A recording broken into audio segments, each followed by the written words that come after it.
Hey you guys, this is Matt Turk with RE/MAX Advantage Plus. Today we have my very special guest, Eric Malmberg. We've been waiting for some time to kind of get our claws in him and hold him down, so today is the day. We just got a few questions for Eric and just kind of in regards to this market that we're currently in, where we're headed, and kind of what your thoughts are from the 1,000-foot viewpoint all the way down to the ground of kind of where we're headed and where we are. What were some of the major challenges in 2025 from your perspective? Well, so first of all, thank you for inviting me. I appreciate it. I didn't know that I was in such demand. I would have been here earlier. 2025, well, as you know, we had the big commission lawsuit, right? And we spent most of the year kind of adjusting to what was going to happen in the industry, how the commission changes, the changes in the process were going to manifest themselves. We've seen new types of fraud that has come into the marketplace, so we're dealing with that. It's always been a challenge, right? Just with AI and some of the new technologies that are out there, they're getting better and smarter and faster. And of course, preparing our associates for being, competing in the marketplace that's ever changing and advancing. They are. I mean, there are some challenging things ahead, but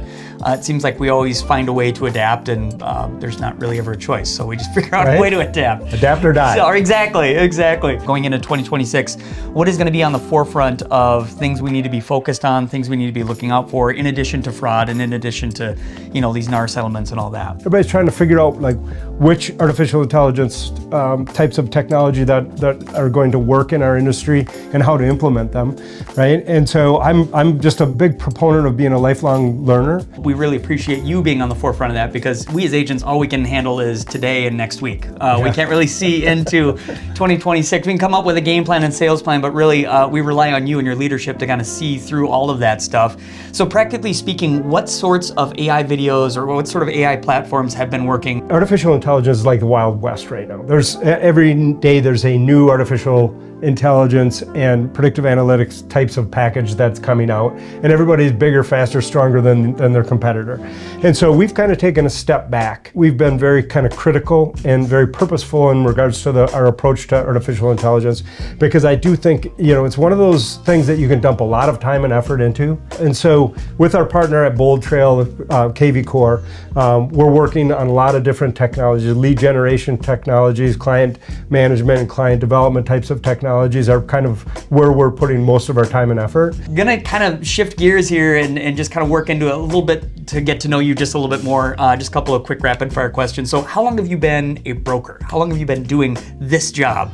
I was licensed in 1998. I became a broker in Minnesota in 2002. So what has been the most challenging part of your job since you started in 1998? I would say the most challenging part is probably dealing with the fraud and some of the malicious types of things that happen in our industry. There's a lot of it. You have good lawyers and good counsel around you. What are you into? What are your hobbies other than your kids and your new puppies and Charity running her business?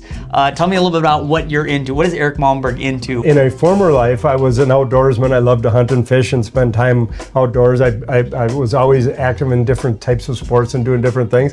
Since I've had children, and now teenagers, that has changed quite a bit. I spend most of my weekends either in an ice rink somewhere or at an esports event someplace in the United States, and so I wouldn't change anything. Full-time job, but I wouldn't change anything. But it's changed dramatically since the kids have grown. So that's awesome. Well, again, we just really appreciate everything that you're doing for us on the level of looking 1,000 yards ahead while we keep our nose 10 feet in front of us. Thank you so much for being on here today. Thanks for watching, guys.